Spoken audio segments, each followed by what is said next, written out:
Bah déjà, bonjour. On se retrouve aujourd'hui avec Claire des Pépites Vertes. Bonjour Claire. Bonjour. Enchanté. On a Cynthia de The One Voices sur la question de l'inclusion des femmes dans les médias, notamment. Bonjour à tous. Ensuite, on a Maxime sur de la vulgarisation écologique avec des formats plus longs sur YouTube, en podcast, etc. Donc bonjour Maxime. Et pour finir, on a Victoire sur la question de la mode responsable. Bonjour Victoire. Bonjour à toutes et à tous. Alors, ma première question qui va vous permettre aussi un petit peu de commencer dans la foulée, de vous présenter, ça va être un peu qu'est-ce qui vous a emmené à partir dans ce domaine. On va commencer rapidement. Je sais que Maxime, toi tu viens de la télé, d'ailleurs t'es pas le seul. Pourquoi avoir quitté la télé et pourquoi avoir choisi cette forme de nouveaux médias aujourd'hui ? Ouais, c'est vrai, moi j'ai commencé à travailler à la télé en tant que journaliste politique. En fait, la télé a rien compris à l'urgence écologique. C'est des grosses structures, c'est des mammouths qui ont du mal à se transformer. Et moi, il y a un chiffre que je cite toujours rapidement pour qu'on comprenne l'urgence écologique. Le GIEC nous dit à 1,5 degré, le monde commence à vraiment tanguer. Ce qu'il faut avoir en tête, c'est qu'aujourd'hui, on a 9 ans avant d'atteindre les 1,5 degré. Donc il y a une question d'urgence que les médias traditionnels n'arrivent pas à aborder. Donc voilà, moi j'ai bifurqué à ce moment-là quand j'ai compris la gravité, l'urgence des problématiques et essayé. Enfin, j'ai l'impression que c'est un peu peine perdue dans les grands médias et donc bifurquer, créer son propre média pour en parler. Ok, super. Cynthia, toi tu as une expérience aussi dans le domaine de la télé. Est-ce que c'est à peu près le même constat que tu as de ton côté ? Alors, c'est pas tout à fait la même chose. Bon, je pense qu'il y a, je vais être un petit peu moins dure que toi. Il y a quand même beaucoup d'initiatives qui existent aujourd'hui dans les grands médias. Moi, j'ai eu l'idée de créer un média à un moment donné où l'engagement n'était pas encore un sujet il y a 14 ans, en tout cas pas même pour le public et pas pour les entreprises. J'avais rien inventé non plus, mais je m'étais beaucoup orientée sur ce qui se faisait à l'étranger et notamment aux États-Unis sur la question de la corporate philanthropie. Merci beaucoup à Mélanie Dian qui vient nous apporter de quoi nous rafraîchir puisqu'on est au-delà du 1.5 aujourd'hui. Donc voilà, moi je pense que la flexibilité des nouveaux médias, ça permet d'aller plus vite, d'embarquer plus vite les gens et puis aussi ça va avec notre temps, c'est-à-dire qu'aujourd'hui moi j'enseigne aussi des sujets sur les médias, etc. On va y revenir, mais on se rend compte que les jeunes ils connaissent absolument rien à ce qui se passe à la télévision. Donc aujourd'hui, on les capte que sur les réseaux sociaux. Donc je pense que c'est aussi très important d'avoir des nouveaux médias pour pouvoir leur parler. Donc les médias traditionnels manquent quand même de clarté et de pouvoir aussi. Moi, je me rappelle des échanges qu'on a eus, c'était sur le fait qu'on est sur une actu, notamment où on est au fur et à mesure sur de la répétition de contenu. On n'a pas le temps de faire le travail de fond, notamment que toi, Maxime, tu as pu tendance à avoir faire. Ouais, c'est clair. En fait, ce qu'il faut bien comprendre, c'est que les médias fonctionnent à l'actualité. Donc, c'est ce qui fait du bruit qui va être couvert. C'est pas forcément ce qui est important. Et un exemple, c'est l'effondrement du vivant. Ça fait pas de bruit. Ouais. On a perdu 69% des populations d'animaux sur Terre en 50 ans. Ça, personne n'en parle parce que ça fait pas de bruit. Donc, les médias traditionnels, ils fonctionnent. Voilà, il y a un accident, ils vont en parler. Et c'est vraiment le problème, c'est que ils n'abordent pas ou très peu ou mal les questions qui sont cruciales et qui font pas de bruit. D'accord. Alors, on va partir de l'univers des médias. Je pense à toi, Victoire, du coup, qui vient pas du tout de ce domaine-là, plutôt du domaine médical. Comment tu t'es retrouvée là, du coup ? Alors, je viens carrément de la médecine, en effet. Moi, je suis radiologue.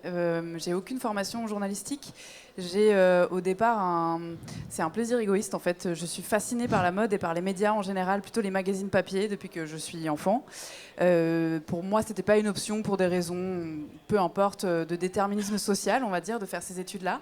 Et de toute façon, je crois que les médias de mode, je les trouvais quand même assez superficiels. À côté de ça, la question de l'humain d'abord, de la justice sociale, puis celle de l'écologie m'a toujours animée. Et quand j'étais médecin, il y avait pas mal de dissonances en moi, notamment le fait que je ne comprenne pas pourquoi j'essaye de soigner une personne après l'autre malade d'un cancer qui aurait pu être évité par juste un changement de mode de vie.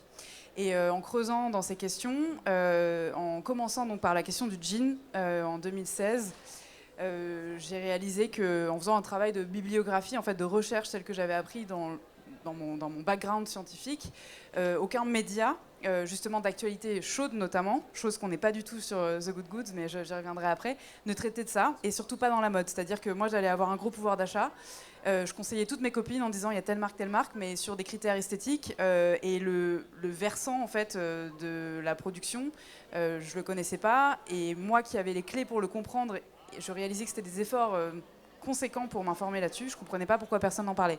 Les médias écolos ne parlaient pas de mode et les médias de mode ne parlaient pas d'écologie ou en parlaient très mal.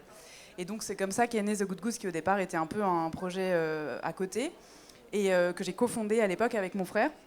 Et finalement, j'ai décidé d'en faire mon métier, d'abord pour informer les consos et ensuite pour guider les industriels vers les meilleures solutions et des méthodes de production meilleures pour l'environnement et pour l'être humain, avec des arguments tangibles. Et aujourd'hui, The Good Good, c'est le média de la mode responsable historiquement, mais surtout le média de la mode fondée sur des preuves. On fait ce qu'on appelle de l'evidence-based fashion, comme evidence-based medicine, c'est-à-dire qu'en médecine, tu ne peux pas appliquer un traitement à un patient sans avoir prouvé scientifiquement, à travers des études crédibles, que le A est plus efficace que le B. Je considère que dans la mode, ça devrait être pareil. Et donc, pour rebondir sur ce que vous disiez au sujet des médias d'actualité qui, effectivement, font de la quantité au détriment de la qualité, nous, on n'est pas du tout un média d'actu chaude, on est un média au contenu qu'on appelle evergreen. On va diguer des sujets et faire des dossiers de 10 minutes de lecture qui, je l'espère, sont amenés de façon la moins boring possible et avec le plus de pédagogie pour parler de problématiques de fond, justement. Ok, alors on reviendra sur cette question ultra importante de travail de recherche, aussi même sur des contenus courts qui a priori n'ont pas trop la place à laisser passer ce genre de format, notamment sur les réseaux sociaux. Moi je suis curieux aussi, on a 3 personnes ici qui ont plus ou moins quitté leur filière, quitté leur travail pour monter quelque chose à part. Toi tu as pris un prisme assez différent en disant il y a des choses qui existent déjà et qui se passent dans les structures, il y a un gros enjeu autour de changer ça. Est-ce que tu peux nous raconter un peu ce qui t'a poussé à valoriser des carrières aujourd'hui ? Avec plaisir. Moi, je suis originaire d'une petite ville qui s'appelle Segré, dans le Maine-et-Loire, à côté d'Angers. Je suis arrivée à Paris il y a une dizaine d'années et j'ai eu la chance, pendant mon cursus, d'étudier à Sciences Po, qui est une très belle école, et de faire beaucoup de stages dans le secteur de la transition écologique. Et du coup, à force d'être dans l'écosystème, j'ai pu bosser à la ruche Kidiwi, qui est une solution pour valoriser les produits locaux, chez Cocyclé, qui est une solution pour limiter les déchets et valoriser l'économie circulaire, et puis à ChangeNow, où j'ai eu l'opportunité de croiser certains des copanélistes, où j'ai coordonné la communication. Et du coup, j'ai réalisé, et j'ai eu cette chance assez tôt, de directement trouver l'espace dans lequel je pouvais mettre mes compétences à profit de projets qui m'attirent. Et pendant le confinement, en 2020, j'ai commencé à recevoir des dizaines et des dizaines de messages d'étudiants et d'étudiantes qui me disaient « Mais comment t'as fait, en fait, pour trouver cette place ? Comment tu as su qu'il fallait que tu ailles à ChangeNow ? Est-ce qu'il faut aller dans un grand groupe parce que c'est là qu'il faut changer les choses ? Est-ce qu'il faut faire de la politique ? Est-ce qu'il faut aller bosser en ONG ? Est-ce qu'il faut disrupter et trouver des startups et devenir entrepreneur for good ? Et à ce moment-là, je disais aux gens, je sais pas. Vraiment, je sais pas. Par contre, ce que je sais, c'est qu'il y en a plein d'autres avant toi qui ont testé plein de trucs. Donc viens, je te les présente. Et là, du coup, je me suis dit, le média digital, les pépites vertes, c'était la bonne manière pour moi de montrer et de créer de la proximité entre mon audience, qui est plutôt une audience jeunesse, étudiants, fin de parcours, et des jeunes salariés, pour les aider à se projeter dans des carrières de manière très accessible et à se dire, sous 2-3 ans, ça peut être mon métier. Que ce soit travailler dans un grand groupe à la RSE ou bosser à l'échelle collectivité territoriale à l'ADEME, l'Agence de la transition écologique, ou encore bosser pour préserver la biodiversité dans un petit bled. Voilà, tout ça, c'est des types de parcours qu'on met en lumière parce qu'on a envie de montrer que c'est possible et de créer du lien d'humain à humain. Alors, on va partir sur une thématique qui, du coup, personnellement, moi, me touche beaucoup. C'est vrai que je ne me suis pas non plus présenté. Nous, on a monté un média aussi qui s'appelle Demain en Solutions, qui est vraiment basé sur le journalisme de solutions, où l'idée, c'est de mettre en avant des initiatives écologiques et sociales, avec notamment le prisme, tu en as parlé pendant le Covid, des ambiances médiatiques causées notamment par les médias traditionnels qui ont tendance, on en parlait à la conférence d'avant, et même des algorithmes à jouer sur quelque chose de très engageant, finalement, qui est la peur. Et moi, un sujet qui me touche et que je trouve qu'il y a vraiment du potentiel, c'est ce journalisme d'espoir, en fait, aujourd'hui. Chacun à votre échelle, vous avez choisi un peu de toucher ces thématiques. Aujourd'hui, comment on inspire avec un média ? C'est une question assez ouverte et je serais assez curieux d'avoir vos réponses sur ce sujet. Voilà, on peut commencer par toi, Victor, tu me regardes. Là, Ça veut dire que je pars du postulat que mon média inspire, ce que j'espère, mais c'est difficile on va partir du d'en postulat. juger par moi-même. comment on fait? C'est une bonne question. Je pense que le fond est primordial, mais qu'il ne doit pas négliger la forme. Le fond de l'information est primordial et ne doit pas être non plus magnifié, parce qu'on peut avoir cette tendance à faire du media for good et de ne raconter que des jolies histoires, mais qui ont des effets rebonds à la chaîne et voilà, qui ne sont pas forcément fondés. Donc ça ne répond pas vraiment à ta question, si ce n'est que je pense que le travail d'enquête, de sourcing d'informations est fondamental. De démontrer aussi ce travail d'enquête, c'est assez intéressant, et plutôt que de parler de mon média, je peux parler de ceux qui m'inspirent dans les nouveaux formats, les Hugo Décrypte et autres qui ont su montrer un petit peu la phase B des enquêtes journalistiques et comment est-ce qu'on embarque, ou brut ou autre, enfin des tas le font, mais comment est-ce qu'on embarque et comment est-ce qu'on montre vraiment, au-delà des belles histoires, les preuves de terrain. C'est un petit peu la même chose avec les datas, sauf qu'il faut, c'est plus compliqué à rendre ça sexy, de rendre ça sexy, pardon. Et ensuite, la forme n'est pas à négliger. Effectivement, on parlait des médias vidéo. Pour moi, les médias vidéo et les contenus courts ne sont pas forcément plus pauvres ou dépourvus de sens. Je pense que des outils comme TikTok ou comme les Reels d'Instagram peuvent être hyper puissants et qu'on peut aussi leur faire raconter un petit peu n'importe quoi. Donc il faut, à mon sens, réussir à être un peu toujours dans l'air du temps, parler beaucoup avec les plus jeunes que soi, savoir sur quel médium ils vont, qu'est-ce qui les intéresse, qu'est-ce qui les touche, et plutôt que de dénigrer un nouveau format parce qu'il est plus court et qui paraît plus superficiel, utiliser ça comme non pas un objet de servitude, mais au contraire un super potentiel dont on apprend les codes pour l'utiliser et déployer les messages qu'on a à faire passer à travers eux. Clairement, si tu veux enchaîner, Cynthia, je te vois avec Ouais, moi je pense qu'il y a aussi la question de la confiance qu'on va développer avec les audiences, qui est assez importante. Moi j'ai un média qui s'appelle The Women's Voices, donc je parle de la place des femmes en permanence sur le média, donc l'empowerment des femmes, donc on a énormément de sujets, les inégalités salariales, mais on parle aussi des pionnières, on parle des questions de violence faites aux femmes, et je pense qu'il y a aussi quelque chose qui se crée, c'est la confiance avec l'audience. À partir du moment où on prend la parole sur The Women's Voices, où je prends la parole sur The Women's Voices, puisque je fais aussi des formats vidéo, les gens commence à savoir que je suis une femme qui est engagée, donc ça m'arrive même d'avoir, comme Claire a pu recevoir des messages, des gens qui viennent me voir à la fin des conférences et qui me disent au bout de 2 minutes j'ai été violentée, j'ai subi ceci et cela, qui viennent et qui ont développé en fait une forme de confiance. Donc moi, ça c'est très important. Et puis après il y a les sujets, le choix évidemment des sujets, comme tu l'as dit. Je disais, nous on a une catégorie qu'on appelle un peu les pionnières. C'est évidemment la première femme qui devient patronne de telle et telle organisation. Voilà, donc ça c'est des sujets aussi qui vont intéresser parce qu'on a besoin de ces rôles modèles. Donc ça c'est vraiment aussi inspirant, je pense, pour l'audience de se dire il y a des rôles modèles, on peut les voir notamment pour les jeunes filles, les femmes qui sont dans des postes et qui ont peut-être envie de changer, des entrepreneurs qui, on était la semaine dernière évidemment à Vivatech, se rendre compte qu'il y a des femmes qui vont créer des entreprises, qui vont réussir à lever des fonds. J'en ai parlé encore la semaine dernière, il n'y a que 2%, comme certains le savent, de femmes qui arrivent à lever des fonds disponibles. Donc c'est encore très peu. Il y a plein de sujets sur lesquels on peut travailler. Là, je parle de la tech, mais enfin, c'est valable. La sous-représentation des femmes, malheureusement, elle est valable dans tous les secteurs, hein, que ce soit dans le secteur de la tech, de la technique, de l'industrie, en politique, que ce soit en France, que ce soit à l'étranger. Les questions de violence, vous vous en doutez, c'est ici, mais pas que. Je le dis souvent, il faudra encore plus de 300 ans, c'est ce qu'a dit l'ONU, hein, pour qu'on arrive à l'égalité femmes-hommes. Donc, on a vraiment beaucoup de sujets à aborder. Et je pense que l'audience en a conscience. Les femmes, là, j'en vois certaines qui sont en train d'acquiescer en disant oui, je vois bien de quoi vous parlez. Je pense que les femmes, il n'y a pas de problème. Elles voient tout de suite de quoi je parle. Et puis après, l'enjeu, pour moi, en tout cas, sur aller capter et inspirer, c'est d'embarquer des hommes qui vont se dire alliés, qui vont comprendre qu'on n'est pas forcément que dans une revendication, qu'il y a des vrais sujets de fond sur des domaines financiers, sur des domaines de violence, et leur faire comprendre que ça ne nous regarde pas que nous, puisqu'en fait c'est des violences pour 99% d'hommes, alors pas de tous les hommes, hein, mais il suffit d'un pour en emmerder, j'allais dire vulgairement, 100 voire des milliers. Donc c'est ça le sujet en fait, voilà. Okay. Donc sensibiliser aussi les publics qui ne sont pas forcément normalement, ou en tout cas visés dans l'audience de base. Alors sur ce sujet, on parle de la sensibilisation. Ma question qui était tournée autour de la solution.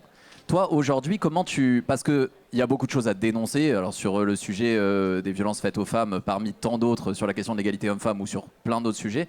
Toi comment, parce que je sais tu m'avais parlé d'un compte de féminicide, etc., qui permet de se rendre compte de ce qui se passe.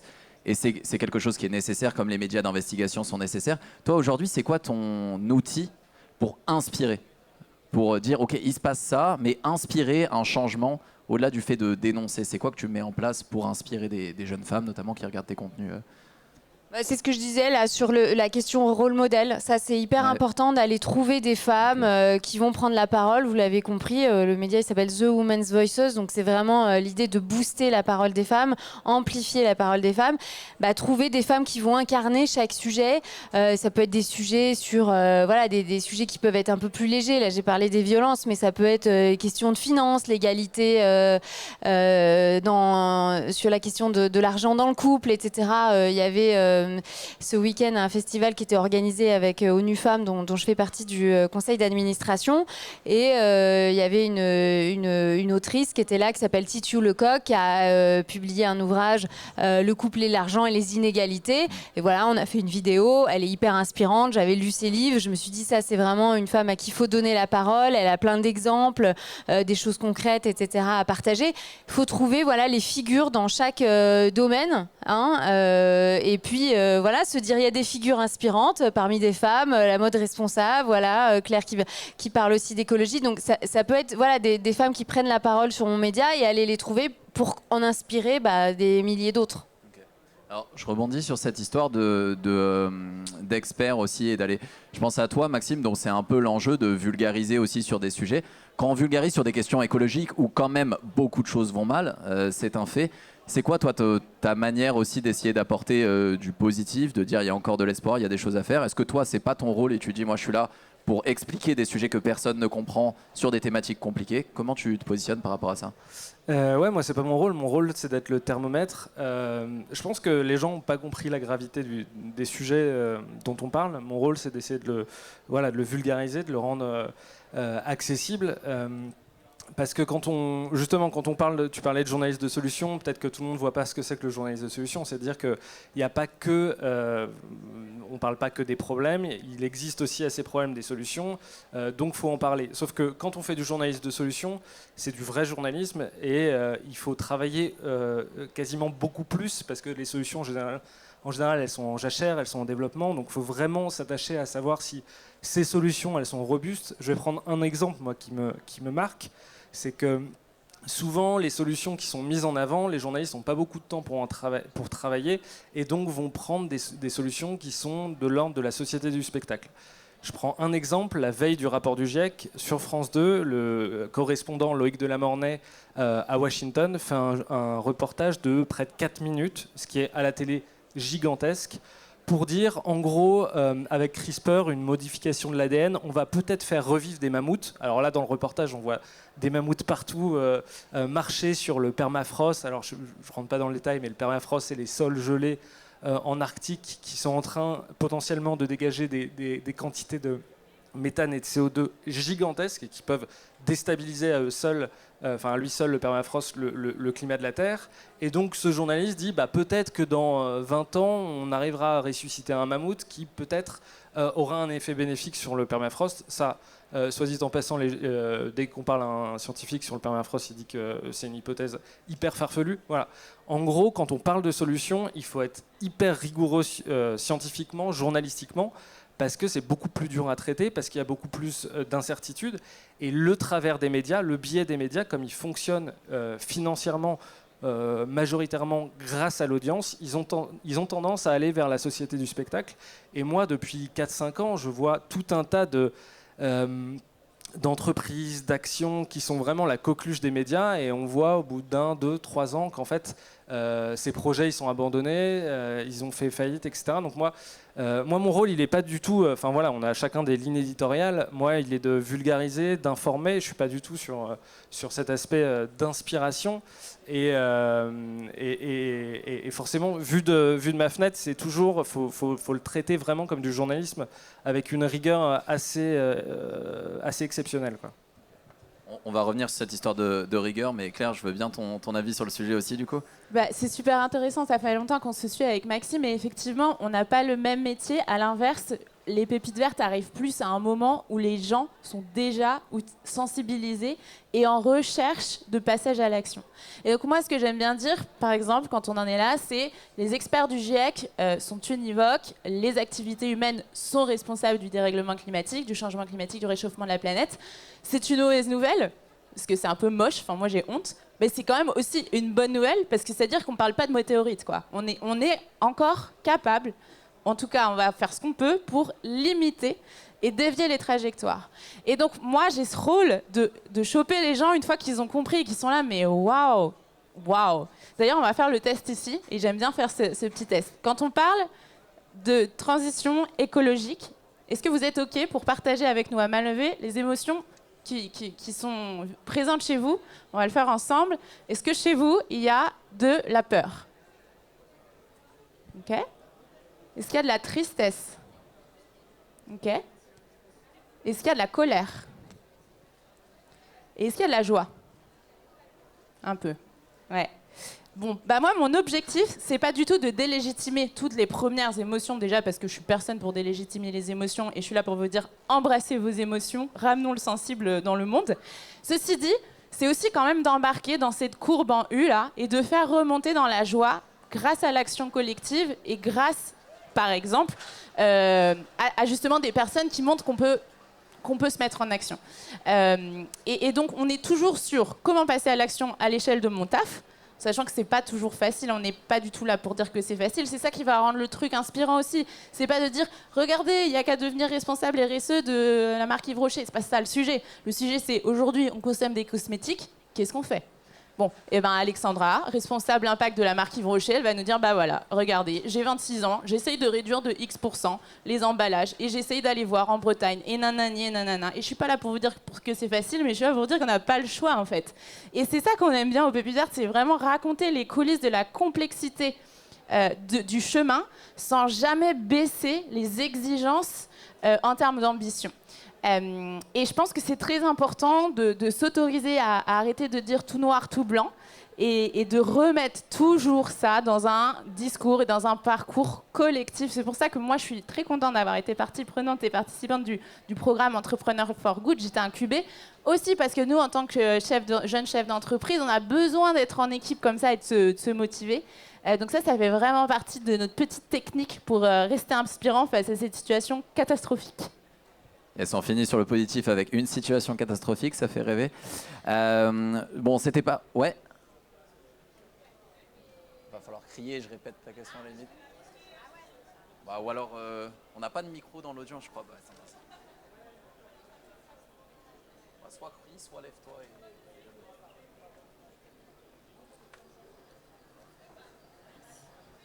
En fait, c'est depuis tout à l'heure, c'était quand tu parlais, Victoire. Mais de toute façon, ça va vous concerner tous, vous êtes tous dans les médias ou vous venez tous des médias. Alors moi, je suis en market à la base et j'ai une grosse question. Là, j'ai fait une formation en pilote transition climat et du coup, je me suis mise sur TikTok genre il y a 1 mois et demi et je kiffe. Mais je me dis, est-ce que je suis pas en train de contribuer à brûler un peu plus la planète puisqu'on sait que la vidéo est le médium qui a l'impact carbone le plus important. Donc je voudrais savoir quelle est votre position là-dessus. Et j'ai fait plusieurs salons, à chaque fois que je pose cette question, tout le monde me regarde genre... Et personne ne sait me donner une réponse là-dessus. Alors, je veux bien te répondre à cette question juste parce qu'on est aussi une agence de prod vidéo et du coup on l'a eu 1000 fois cette question. Du coup j'ai pris 2 journées entières à bosser et à regarder des docs Excel de l'enfer. Ce qu'il faut savoir très rapidement sur la consommation vidéo, oui, la consommation vidéo représente 80% de la consommation de data faite à l'échelle du digital est faite à 80% par la vidéo. Là-dedans, il y a 60% qui représentent du streaming. Enfin, sur les 80%, enfin sur les 100%, il y a 80% de vidéos, dont 60% autour du streaming. Donc on retrouve les contenus YouTube, etc. On retrouve aussi les contenus pornographiques qui ont une taille assez impressionnante sur l'ensemble. Et en fait, ce qu'il faut savoir, c'est que les études qui ont été faites, notamment les chiffres très très forts qui ont été communiqués pendant un moment, comme quoi regarder une vidéo, 1 heure de streaming sur Netflix, c'était l'équivalent de rouler 25 km en voiture, etc. Ces chiffres-là, il y en a beaucoup qui ont été grandement exagérés, dans le sens où c'est très compliqué de partir d'une consommation globale de data et d'accumuler tous les facteurs jusqu'à arriver à une consommation d'une personne d'une heure qui représente la consommation électrique. On est en France, on le sait, on a un bilan de carbone d'énergie qui est bien moindre que dans certains autres pays. Donc en gros, il y a beaucoup de facteurs qui s'accumulent. C'est un vrai sujet parce qu'en fait, on est sur du volume. Donc quand on commence à faire des millions de vues et des millions d'heures de streaming, etc., là, l'impact est énorme. Mais le sujet principal qui n'est pas parlé quand on parle de sujet, vous me direz si vous êtes d'accord, c'est les outils qu'on utilise pour regarder. En fait, changer son téléphone ou son ordinateur ou sa télé de manière régulière, si on change de téléphone tous les 1 an, ou plutôt que les changer tous les 3 ans ou acheter du reconditionné, on peut regarder une vie entière de contenu sur les réseaux avant d'avoir l'impact carbone plus l'impact social de la consommation des métaux pour les créer, etc., avant d'avoir vraiment l'impact de si on avait regardé du streaming avec. Donc oui, c'est un vrai sujet. Il y a beaucoup de choses qui sont en cours pour essayer de changer ça, notamment sur les data centers. Il y a beaucoup de boulot technologique, mais on va pas se mentir, la technologie ne va pas sauver tout. Il y a une notion de sobriété. Mais par contre, le premier élément, moi, quand je parle de ces sujets-là, c'est d'abord sur quel matériel vous regardez. Est-ce que vous utilisez un téléphone reconditionné? Est-ce que vous changez souvent de matériel, etc. Et je pense que c'est le premier sujet d'action réel avant de parler de la consommation digitale, des formats. C'est un peu l'équivalent, tu parles d'écologie, mais tu fais des posts LinkedIn. Ça va 2 minutes comme argument, mais souvent, c'est pour décrédibiliser une cause générale. Donc, voilà, je ne sais pas ce que vous en pensez. Ouais. Où sont les gens que tu as envie de sensibiliser et quel est le potentiel d'impact d'audience de TikTok? Il est énormissime. Moi, j'ai un peu tendance à me dire il faut aller là où les personnes consomment les contenus parce que c'est là qu'on va pouvoir avoir un potentiel d'impact. Après, c'est un peu entre toi et ta conscience. Mais alors, si tous les écolos désertent TikTok, qui reste-t-il? C'est un peu malheureux de penser comme ça, mais c'est ma manière d'avancer et de m'autoriser, en tout cas, à tester des contenus, quitte à me donner des objectifs ou des limites à pas franchir. Mais en tout cas, moi, j'estime qu'il faut vraiment aller là où les audiences sont et TikTok a un potentiel énormissime. J'imagine que c'est sujet à débat. Peut-être que vous n'êtes pas trop d'accord. En gros, l'idéal, ce serait que TikTok n'existe pas, parce que en fait, TikTok n'est pas compatible avec un monde à 2 tonnes de CO2 par personne. Clairement, le volume d'outils qu'on utilise, téléphone, ordinateur, n'est pas compatible avec un monde à 2 tonnes. Ça, c'est clair et net. Maintenant, ce monde existe, et le but de ceux qui sont convaincus, qui ont compris ce qui se passe, c'est d'évangéliser les autres, de vulgariser. Et donc, à partir de là, moi, je pense que dès qu'on a un porte-voix, quel qu'il soit, il faut l'utiliser. Que ce soit TikTok, YouTube, une conférence, voilà. On te le dit souvent, Maxime, ou pas en commentaire de vidéos YouTube, t'es écolo, mais tu fais des vidéos, il y a un énorme coût de streaming. Oui, tout le temps. Mais c'est souvent les gens c'est souvent les climato-sceptiques ou les gens qui veulent pas freiner leur rythme de vie. C'est clair, il faut que, on a tous en moyenne, on a à peu près à 10 tonnes de CO2 par personne. Il faut qu'on aille à 2, donc c'est un changement. Ce qu'il faut comprendre, c'est que c'est un changement de civilisation. Les vies de demain, elles ressemblent pas du tout aux vies d'aujourd'hui. Mais bon, il faut y aller pas à pas et il faut réduire là où il y a de la marge d'abord en priorité. Mais évidemment, on me le dit tout le temps. Et tu prends le temps de répondre ou pas? Oui, nous on met en plus basse qualité et après nous le choix qu'on a fait c'est d'être sur la vidéo parce qu'on pense que nous on est en vidéo et en podcast. La vidéo c'est ce qui a le potentiel de viraliser le plus vite et donc de toucher le plus de personnes possible. Donc c'est pour ça qu'on a fait le choix de la vidéo, mais sinon en termes d'impact pur c'est clair que la vidéo ça a plus d'impact que de l'écrit, quoi. Je voulais rajouter un petit mot là-dessus. Il y a un livre génial, une toute petite nouvelle de Damasio qui s'appelle Scarlett et Novak, qui est une nouvelle qu'il a écrite pour ses filles, justement, qui sont des pré-ados et des ados, pour les sensibiliser à la question de l'usage intelligent de ces outils versus ces outils en tant qu'objet de servitude. Et donc c'est une projection dans le futur dans laquelle notre vie entière est conditionnée à notre téléphone. Évidemment, c'est quelqu'un qui perd son téléphone et son identité, et donc c'est une question philosophique amenée à travers de l'ASF. Je trouve que c'est hyper intéressant et intelligent comme propos parce que ça montre à quel point la dépendance qu'on a à ces outils nous a désengagés de nous éduquer finalement à leur usage. Et tout à l'heure, tu parlais d'inspirer. En fait, j'ai tiqué un peu sur le mot parce que je crois que effectivement, quand tu cherches des solutions et des manières d'agir à ton échelle, l'inspiration est importante. En revanche, si ton devoir de citoyen, c'est de t'intéresser à l'actualité parce que c'est le minimum de citoyenneté qu'on exige de toi, le but, c'est pas d'aller te divertir et donc être inspiré par des contenus qui vont te faire du bien au cerveau. Principe tout simple en fait de la consommation médiatique liée à la consommation tout court, c'est que si tu es heureux, tu vas consommer, acheter des trucs. Donc globalement, les médias aujourd'hui inspirent avec des contenus qui font du bien aux gens pour les endormir, pour faire en sorte qu'ils mettent la main au portefeuille. Et donc le cercle est complètement vicieux. Aujourd'hui, moi je te rejoins assez Maxime quand tu dis qu'en tout cas en ce qui nous concerne, même la définition même de la publicité, c'est le fait de rendre publique la vérité. Donc c'est pas de raconter des belles histoires, c'est de dire voilà, ce sont des faits. Ensuite, c'est à vous d'être juge. Mais pour ça, ça demande de faire l'effort intellectuel et de prendre de la distance par rapport à ce qu'on te sert comme étant la vérité. La même chose avec TikTok. Je te rejoins sur les datas. Je crois que c'est plus d'un tiers de la consommation numérique dans le monde qui est liée au porno. Donc déjà, si on convertit tous ces gens-là à des sujets d'écologie sur TikTok, aucun problème. Ensuite, ça pose la question de la responsabilité à toutes les échelles, à toutes les écharpes qu'on peut avoir, notre écharpe citoyenne, notre écharpe professionnelle, la responsabilité aussi des légiférants qui sont censés dire oui, non, sur TikTok, il y a tel ou tel type de contenu, oui, non, les shine all, ça devrait exister ou non, etc. Donc chacun a sa part de responsabilité, mais en tout cas, la réponse à ta question citoyenne, c'est vraiment d'être capable d'auto-arbitrer le temps de lecture de ces contenus, de trier et d'orienter l'algorithme aussi vers les contenus que tu as envie ou pas de te voir servir, et surtout de s'imposer, mais ça c'est une discipline, le fait d'aller sur ces réseaux quand tu as quelque chose à chercher ou alors quand tu as 10 minutes de pause et que tu as envie d'en faire la démarche, et que ce soit pas du scrolling complètement passif où tu es sûr de te faire infuser des trucs que tu n'avais pas demandé à regarder et qui vont te faire perdre du temps, de l'argent, des neurones. Voilà, je suis un peu dure, mais c'était mon complément à la question. On va avancer parce que c'est vrai que du coup, on a quand même que très peu de temps. Moi, il y a un sujet, alors c'était pas dans cet ordre-là, mais on en a beaucoup à parler. C'est un sujet qui est un peu plus compliqué, qui est potentiellement un peu plus clivant. C'est la question du greenwashing et des responsabilités sociales et éthiques en tant que média. Notamment sur la question des nouveaux médias qui, je trouve, et notamment les influenceurs, se passent de beaucoup de codes journalistiques imposés, la déontologie journalistique. Quand en fait on fait des stories, c'est un peu moins facile de voir qu'on l'a, etc. On a récemment encore un sujet sur les influenceurs où la loi est rentrée dans le jeu pour un peu essayer de cadrer ça. Il y a deux sujets sur le greenwashing dont j'avais envie de parler avec vous. Le premier, c'est qui concerne notamment Maxime, quand on donne la parole à des personnes, c'est le sujet des experts.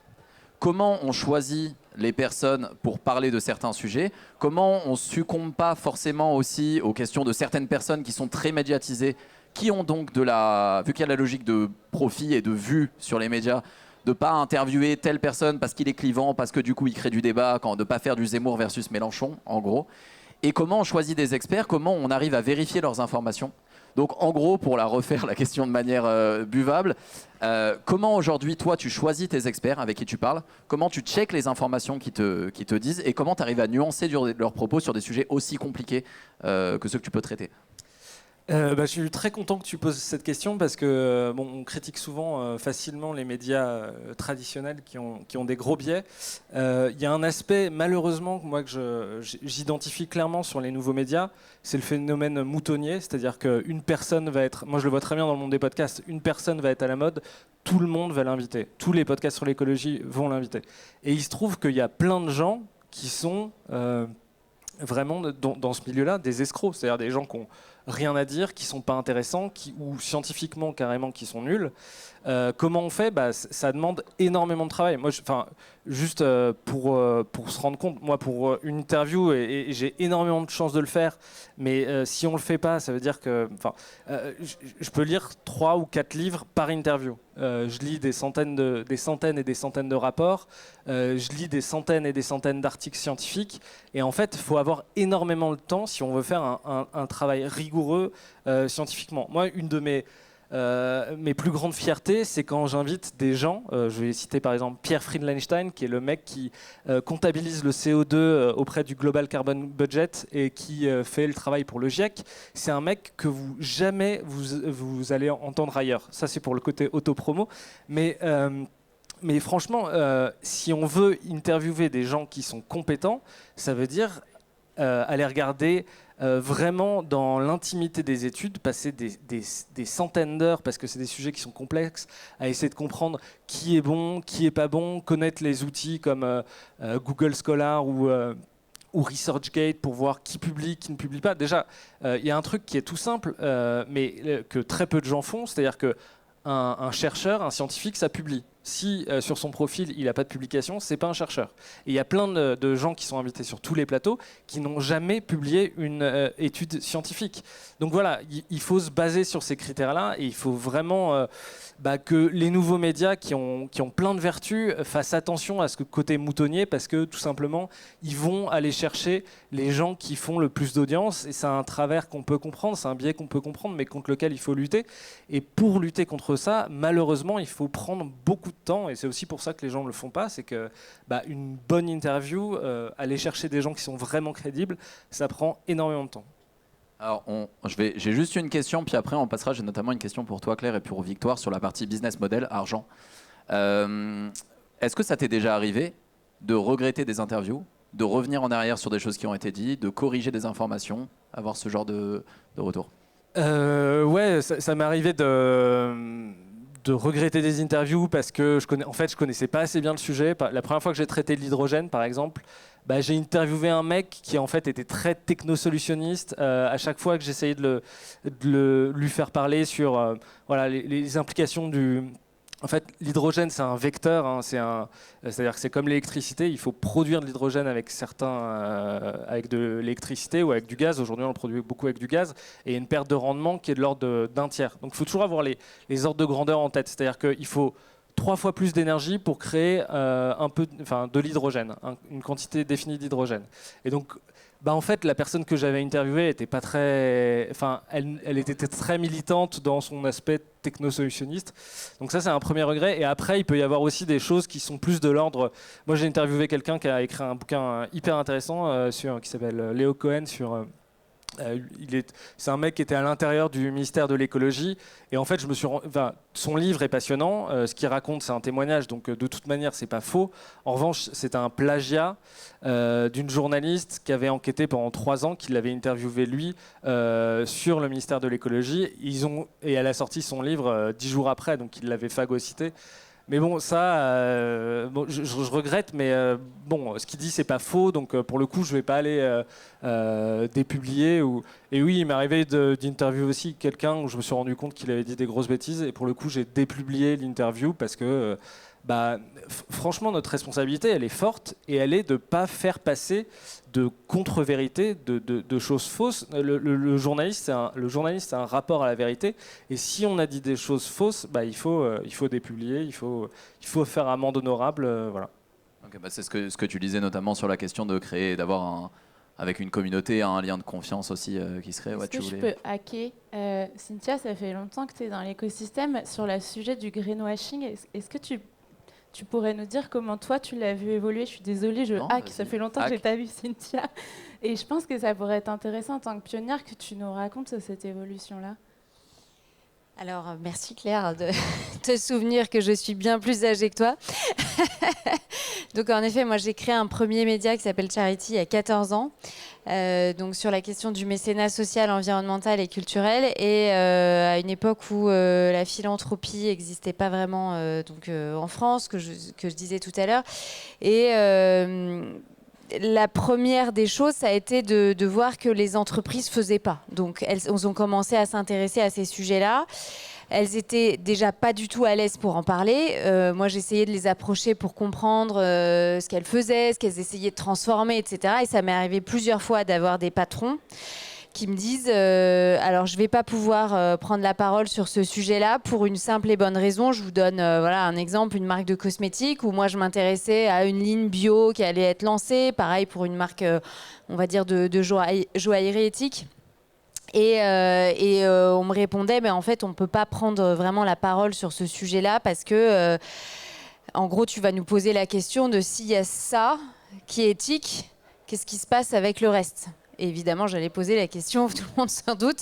Donc c'est qu'ils n'étaient pas prêts. Alors, il y a évidemment beaucoup d'entreprises qui qui ont été face à ce phénomène de greenwashing, qui se sont dit ah bah tiens, on peut aller mettre du vert partout, on peut voilà. Et c'est pareil, il y a du pinkwashing aussi sur la question, on le sait, du cancer du sein. Enfin, il y a plein de phénomènes, du charity washing aussi, de dire on donne alors qu'on donne 3 fois rien. Ça m'est arrivé d'avoir l'UNICEF qui me dit ah bah j'ai une collaboration avec telle marque, mais ils m'ont donné 500 € alors que eux ils ont vendu 600 000 € de chiffre d'affaires sur telle ou telle ligne, et on était censé être bénéficiaire d'une partie des revenus. Donc ça je l'ai vu au départ. Là où je pense que maintenant ça a énormément évolué, c'est qu'il existe quand même énormément d'outils et de mesures. C'est-à-dire que toutes ces entreprises au départ qui étaient peut-être pas forcément hyper motivées pour jouer le jeu, en se disant ah, bah, ça va être un outil de com, de pub, etc.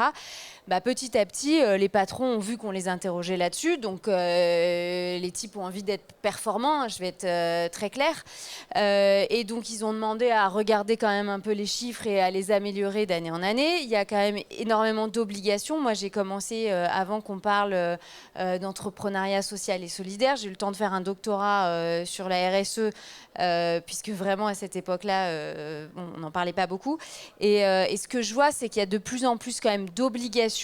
Moi, sur la question de l'égalité femmes-hommes, il y a un index égalité. Donc les entreprises, on le sait tous, il y a encore des inégalités, par exemple salariales, mais il y a un index. Donc au bout d'un moment, elles sont obligées de remplir les cases. Et si l'index, c'est pas terrible, bah, elles ont une obligation de modifier les choses. Alors, elles le font peut-être pas immédiatement, c'est peut-être pas facile, notamment sur les questions écologiques, de tout transformer, sur la question de la mode responsable. On le sait, il y a les questions, par exemple, de cuir, tu dois en parler régulièrement, de tous ceux qui travaillent à produire un cuir d'ananas, mais on le sait, c'est pas encore prêt. Donc, ils essayent d'y aller, mais ils sont pas prêts non plus à retirer la totalité du cuir du jour au lendemain parce que le business model peut pas s'effondrer. Donc je pense que plus on en parlera, c'est encore cette question de parole sur tous ces sujets écologiques, égalité femmes-hommes, etc. Plus on en parle, plus il y a une forme de pression. Moi, je suis plus sur une pression vis-à-vis des entreprises et puis des politiques aussi. C'est plus on interpelle les politiques, voilà, sans leur sauter dessus parce que du jour au lendemain, le progrès n'est pas fait et objectivement, ils n'ont ni les moyens ni les outils scientifiques pour le faire du jour au lendemain. Mais plus on fait cette pression, plus ça se transforme, je pense. Et puis voilà, des obligations légales, des index, quels qu'ils soient. Je pense que ça fonctionne quand même, peut-être pas assez vite, mais ça fonctionne. Bah, je pense, super, merci beaucoup pour ton témoignage. Je pense qu'il y a aussi le fait, il y avait Amélie qui était là juste avant, aussi d'avoir maintenant, on a beaucoup moins le droit à l'erreur. Quand on est un influenceur, qu'on dit une énorme connerie en live, on va avoir 200 000 commentaires de personnes qui sont renseignées, qui ont les informations. Il y a des pages qui se mettent en page pour typiquement Emmanuel Macron, qui aurait pu prévoir plein de gens en fait. Et du coup, on peut plus dire ce genre de phrase, même si elle était un peu tirée hors de son contexte cette phrase. Mais il y a quand même ce genre de choses. Faut vraiment qu'on avance parce qu'on va tuer le. Bon, on a eu une question, donc on a un peu plus de marge, mais j'aimerais bien traiter de la question qui est liée aux médias. Qui dit média dit business model, qui dit business model, média dit publicité. Là, je te regarde directement. Comment aujourd'hui on peut, quand notre métier est de mettre en avant, toi tu as un média, pour remettre un peu le contexte, un média sur la mode responsable, l'un des business models c'est de mettre en avant des marques responsables, notamment.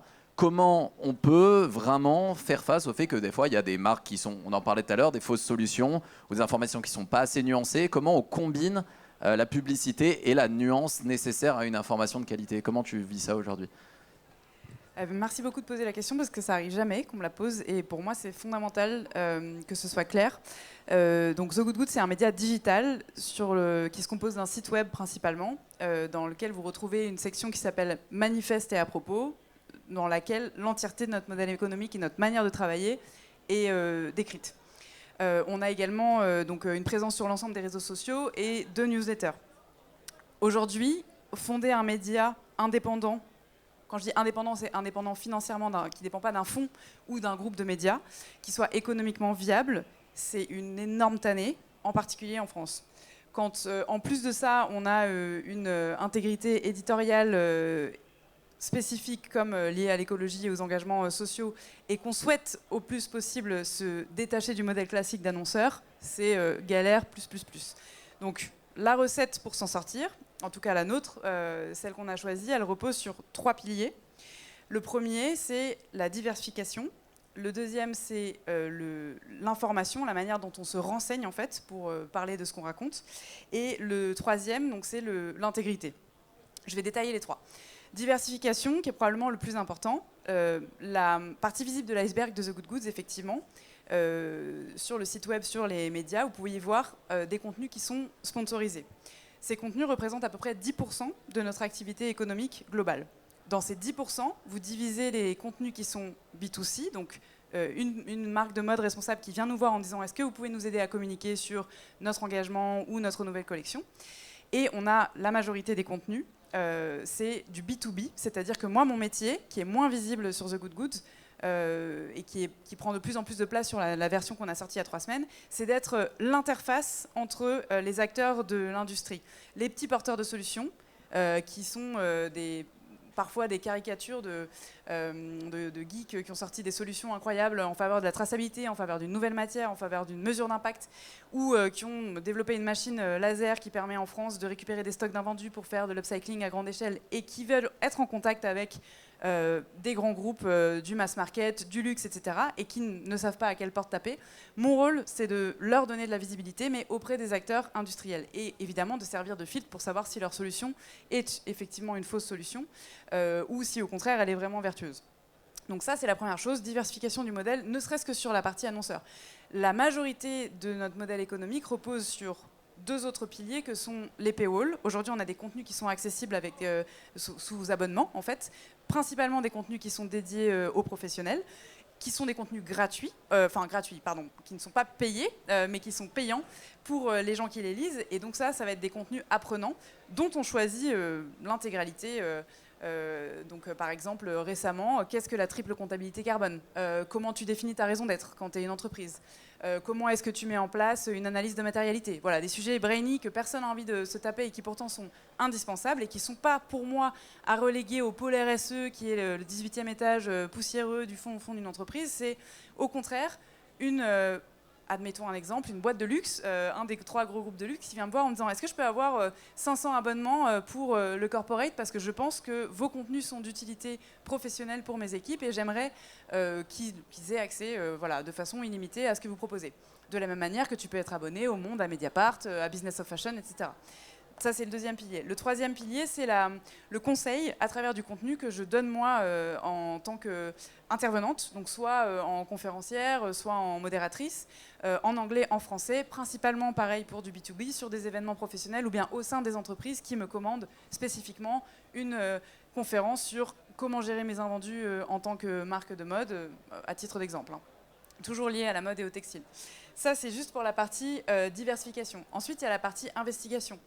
La grosse différence entre moi et un média classique, c'est que je ne livre pas des communiqués de presse. Sur The Good Goods, vous ne trouverez jamais de contenu qui n'a pas été enquêté, digéré, retravaillé, déjà qu'il ne fasse pas moins de 5 à 7 minutes de lecture, que ChatGPT ne pourra pas écrire non plus, parce que ça c'est quand même un sujet dont on n'a pas parlé, mais on peut se servir de l'outil, mais en tout cas, l'outil n'écrit pas pour nous.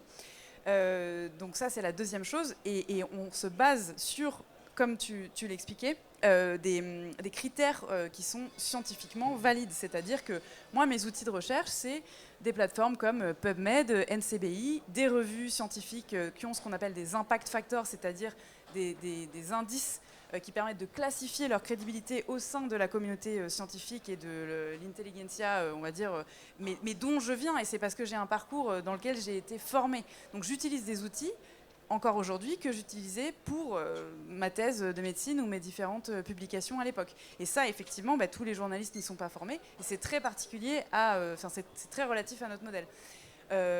Ensuite, on se sert d'informations qui sont validées par des auditeurs externes. Le fait qu'un label GOTS soit apposé sur une marque, c'est pas moi qui vais en décider. Donc le fait de dire cette marque est bio, elle fait du coton régénératif qui est défini selon les critères ROC par tel et tel et tel et tels aspects. Encore une fois, moi je suis le passeur d'informations en fait. Et j'en viens à mon troisième point, donc l'intégrité. Clairement, ça veut dire moi me regarder dans la glace quand j'ai un deal avec une marque qui me propose 5 chiffres pour parler de l'arbre qui cache la forêt, à savoir tiens regarde on a sorti des bobs à partir de 3 t-shirts recyclés qu'on a fait faire dans un circuit local en ESS, donc en faisant intervenir des écoles et des enfants handicapés. Est-ce que tu veux pas nous faire une méga piche dessus ? Ça représente, et c'est véridique, à l'époque, 1 mois et demi de mon fonds de roulement, c'est-à-dire de ce que j'ai besoin de gagner pour faire tourner ma boîte. Chèque sur lequel je m'assois, parce que je vends aux entreprises et à l'audience qui me lit ma crédibilité. Si je suis vendue, je n'ai plus de médias en fait, donc je n'ai plus de business model. Donc c'est sûr que faut avoir confiance en tant que lecteur, et il faut que moi-même je sois sûre de mes principes. Mais en tout cas, aujourd'hui, c'est mes éléments de réponse et ça tient. Et on est financièrement indépendant. Et on a la chance immense de choisir nos clients qui, généralement, viennent vers nous avec quand même une volonté de communiquer en transparence. Et je finis parce que c'était un petit peu long. Mais autre exemple intéressant, nous, on bosse avec toute l'industrie en dehors de l'ultra fast fashion que l'on essaye de détruire, littéralement, en travaillant notamment avec les politiques, avec des gens du ministère de l'économie, etc., donc, qui nous accordent une crédibilité aussi parce qu'on a cette méthodologie. Mais on bosse avec des marques qui sont aussi en transformation, en leur disant on ne va pas vous faire une publicité et vous peindre en vert. En revanche, on va expliquer aux gens là où vous en êtes et pourquoi c'est compliqué, quel argent il faut dépenser, dans quel temps long, comment est-ce qu'on embarque ses collaborateurs, comment est-ce qu'on parle aux CEO, comment est-ce qu'on va dire aux investisseurs voilà pourquoi vous êtes des boomers et vous avez tort, mais avec un peu plus de diligence, de tact et de mesure. Enfin voilà, c'était une longue réponse. Je ne sais pas si c'était clair, mais en tout cas, aujourd'hui, c'est la façon dont on fonctionne. Ok, non, moi je pense que c'est assez clair. C'est un sujet qui est primordial. Après, c'est le genre de choses aussi où il faut voir au cas par cas et des fois faire des choix. C'est un peu est-ce que ce contrat où j'ai des doutes, qui permet l'existence d'un média, qui permet de faire ça, on revient un peu sur la question de l'impact du digital. Est-ce que mon action mais c'est vrai que quand on vend une honnêteté, en fait, on peut aussi pas trop faire d'erreurs et il faut faire attention. C'est un travail de chaque instant. Je pense qu'on est extrêmement en retard, hein, il faut le dire. J'espère que vous passez un bon moment. Moi, j'avais une question pour toi, Claire. Et après, il y avait tout un autre sujet sur l'engagement des jeunes, etc. Je demanderai s'il y a Mélanie dans la salle, si on a le droit de dépasser un poil et si vous n'avez pas envie d'aller boire des bières. Mais ma dernière question, qui rejoint un peu ce sujet, toi, tu choisis de mettre en avant des carrières exemplaires, entre guillemets, ou des carrières qui sont inspirantes, de personnes qui sont dans des structures qui parfois ne le sont pas. Comment tu fais un peu, on est un peu sur ce même paramètre entre l'homme et l'artiste, et d'un côté, on a l'employé et l'entreprise. Comment tu le vis, ça ? Parce qu'on a dû te faire des remarques. Donc, c'est quoi ton positionnement ? Déjà, juste très touchée par ton témoignage, et ça fait du bien en tant que chef d'entreprise d'un autre média d'entendre que la complexité est partagée. Donc c'est sur ça que je voulais commencer. Vous dire que ça fait 1 an que les Pépites Vertes, c'est une SASU et que ça m'a pris une éternité avant de m'autoriser à penser à un modèle économique. Parce qu'en tant que femme, fille de prof, pour moi l'argent c'était très sale. Et que du coup j'ai eu beaucoup à déconstruire avant de me dire effectivement des gens veulent travailler avec moi et même payer pour ça parce qu'on crée de la valeur à impact et économique. Donc déjà débunker ça pour dire à toutes celles et ceux qui se posent la question de suis-je légitime à vendre ? Oui, vous l'êtes. Comment faire en sorte effectivement que vous l'êtes de manière éthique dans nos business models à impact ? Alors pour préciser, c'est un peu complexe, les pépites vertes, on a le blog où là on va mettre en lumière des pépites vertes de plein de structures différentes qui sont partie prenante de notre programme Talent à nous, qui ressemble un peu à Entrepreneur for Good, mais qui accompagne des salariés, qui viennent en tant que salariés dans notre réseau qui s'appelle la Pépite Academy. Et donc, très concrètement, lorsqu'on publie l'article de Romane qui travaille à la Société Générale Assurance sur les sujets de RSE, c'est évident qu'on pourrait se dire très vite, les gens vont nous dire, vous faites la pub de la Société Générale, etc. etc. Bon, déjà, cet article n'est absolument pas sponsorisé par la SOG à ce moment-là. Et qu'est-ce qu'on va raconter ? On va raconter c'est quoi le métier d'une jeune responsable RSE dans une assurance comme la SOG qui se transforme. Et donc, avec beaucoup d'humilité, on en a même fait un podcast, etc., on raconte cette histoire-là. En parallèle, moi, je suis partenaire de la Banque Postale. Et donc, quand je vais faire un contenu avec la Banque Postale, déjà, je vais m'assurer de dire à toutes mes abonnées et à tous mes abonnés, ce contenu est réalisé en partenariat. C'est évident, mais c'est quand même important. Et ensuite, pareillement, je vais aller demander à mes partenaires, bon, vos engagements RSE, carbone neutral 2050, super, merci. Ça n'intéresse pas ma communauté. Ma communauté, ce qu'elle veut savoir, c'est qu'est-ce qui est compliqué. Dites-le nous. Enfin, est-ce que vous êtes avec nous pour faire l'exercice de l'humilité, de nous parler de ce complexe? Comment on forme des salariés à la transition écologique? Est-ce qu'on peut vraiment les impliquer? Vous êtes entreprise à mission, mais c'est quoi ça? C'est du greenwashing, les entreprises à mission. C'est quoi une entreprise à mission? Ah non, c'est des engagements. Ah, on se fait auditer quand on est entreprise à mission. Voilà. Et nous, on a vraiment à cœur de bosser avec des humains. Et c'était excellent ta question, la différence entre les gens et l'entreprise. Moi, quand on me demande, t'as pas peur de travailler avec des entreprises? Je dis, mais les gars, je travaille pas avec des entreprises, en fait. Enfin, essayez de travailler avec une entreprise, c'est très compliqué. Je travaille avec des humains. Et après, moi, ça fait aussi partie de mes manières de bosser avec des gens ou pas. C'est est-ce que je sens la sincérité, l'authenticité de la chose qu'on va raconter ensemble ou pas? Et jusqu'ici, j'ai de la chance, j'ai toujours senti, et de notre côté Pépite, nos partenaires, c'est à la fois des entreprises, mais aussi des écoles, parce qu'en fait, il y a énormément d'écoles. J'ai bossé récemment avec l'EM Lyon, qui a lancé son master sur le sujet décarbonation. Très dur pour une école de commerce de raconter pourquoi, d'un coup d'un seul, on se met à accompagner les masters spécialisés à faire de la décarbonation, mais ceci dit, indispensable. Encore heureux que les écoles de commerce commencent à se bouger sur ces sujets-là. Mais très, très frileux, encore, malgré ce que tu dis, de prendre la parole sur ces sujets-là, parce que très vite, hop, police du climat, greenwashing. Bah non, c'est un peu plus complexe. Donc voilà, moi j'ai peut-être la naïveté ou l'audace de croire avec les partenaires avec lesquels je travaille, et toujours la transparence vis-à-vis de nos abonnés. Aussi beaucoup de travail, évidemment, d'enquête en amont pour pouvoir aussi savoir renoncer à des partenaires avec qui ça ne fonctionne pas. Je vois que tu avais envie de... Ouais, je voulais compléter sur les différents modèles économiques, évidemment, sur les médias. Chose que je n'ai pas précisée ici, The Women's Voices, c'est un média reconnu d'information politique et générale. C'est un statut qui existe dans la presse. La presse, elle est sous la tutelle du ministère de la Culture. Donc, ça veut dire le même label que Le Figaro, TF1 Info, etc. Et donc, on a un système en France qui nous permet, lorsqu'on a ce type de reconnaissance, de capter des fonds de la part des audiences. C'est-à-dire qu'on peut recevoir des fonds via une association qui s'appelle J'aime l'info. Donc si vous avez envie d'aider The Women's Voices, mais d'autres médias indépendants qui ont reçu aussi ce label d'information politique et générale, qui est le plus grand, IPG, ou un tout petit peu moins bien, 39 bis A, on peut recevoir des fonds, c'est-à-dire qu'ils sont défiscalisables. Vous avez compris, je fais du mécénat, mais donc à chaque fois que vous donnez 100, en fait, vous retirez 66 € de votre feuille d'impôt. Donc ça, c'est un modèle qu'on a, nous. On a la possibilité de recevoir des dons. On peut aussi travailler sur des modèles, comme tu l'as dit, sur des modèles payants. Nous, on offre un programme aux femmes qui s'appelle 5000 Voices. Donc là, l'idée, c'est pour des femmes qui sont soit, par exemple, entrepreneurs, soit qui sont dans une société, qui ont envie de booster leur carrière, accélérer leur notoriété. Et ben, on les accompagne avec une interview et puis des ateliers. Vous avez compris que j'ai une double casquette, à la fois journaliste et professeur académique. Donc, du coup, je voulais coupler un peu ces deux aspects et pouvoir booster un peu les carrières de femmes et les femmes qui ont des entreprises. C'est aussi un projet qu'on a co-construit avec un certain nombre d'entreprises, pour lequel on est lauréat de Google News Initiative Equity 2023. Et donc les entreprises ont envie, comme Claire, de mettre en avant des talents féminins sur des métiers féminins. On sait que, ce que je disais tout à l'heure, elles sont sous-représentées. Là, ça permet d'attirer des talents, d'inspirer, de parer cette sous-représentation et cette difficulté de sourcer des talents sur certains métiers. Donc voilà, les médias aujourd'hui, c'est différents types de sourcing en termes de financement.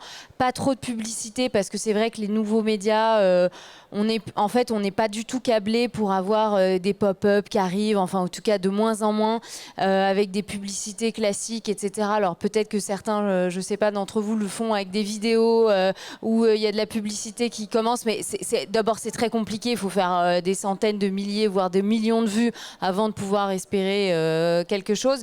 Et après, pour répondre aussi à la question qui se pose, évidemment que quand on est journaliste et pas juste influenceur, on a une question d'éthique qui est celle de base, de savoir si, voilà, moi je travaille avec beaucoup d'entreprises, c'est pas en effet sale de travailler avec des entreprises.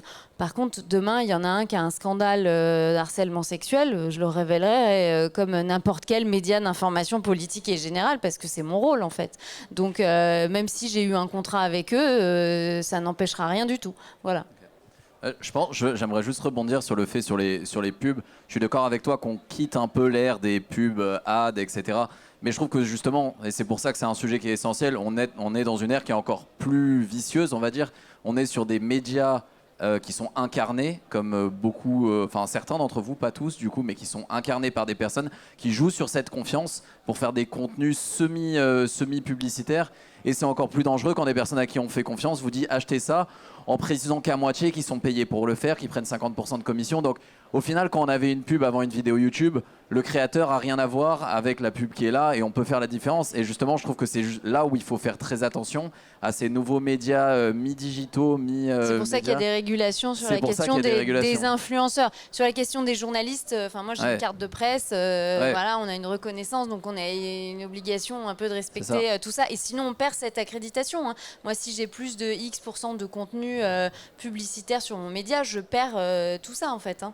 Je suis curieux sur on a des subventions, pardon, j'ai oublié de le préciser, mais évidemment, quand on est dans la presse, on peut demander des subventions sur des projets. C'est le cas des 3/4 des médias.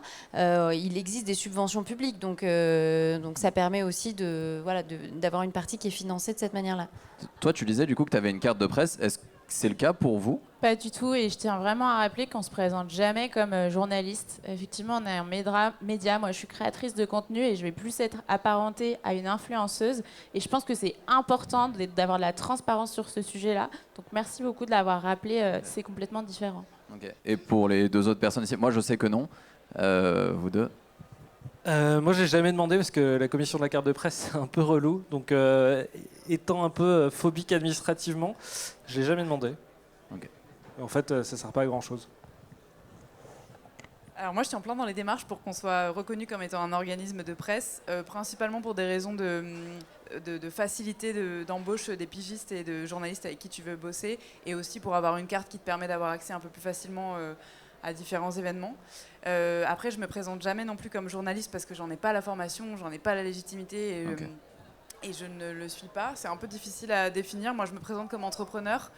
Et par contre, j'ai pas de mal à dire qu'on est un média. Donc j'espère que cette définition n'est pas fausse, mais en tout cas, on crée du contenu d'investigation et qu'on espère de qualité. Donc j'espère que ça rentre dans les clous. Je te dirai si j'ai eu mon accred ou pas pour être organisme de presse dans quelques mois, après le passage administratif qui est effectivement un peu relou. Je confirme. Ouais, je vois Mélanie. Alors, pour notre défense, on a eu une question avant. Hein, donc du coup, il y a déjà eu un peu la phase question. Je pense qu'on va être obligé de mettre un peu de côté, mais c'est bien, on a eu le temps de traiter de la problématique qui me paraissait la plus importante pour les médias. Je ne sais pas s'il y a encore le temps pour les questions, je te regarde Mélanie. De quoi, pardon ? Il faut qu'on accueille la session de clôture. Si vous avez des questions, vous pouvez en parler directement avec les intervenants après, en tête à tête. Merci à toutes et à tous. Merci beaucoup. Merci pour l'animation. Merci à vous deux. Merci beaucoup.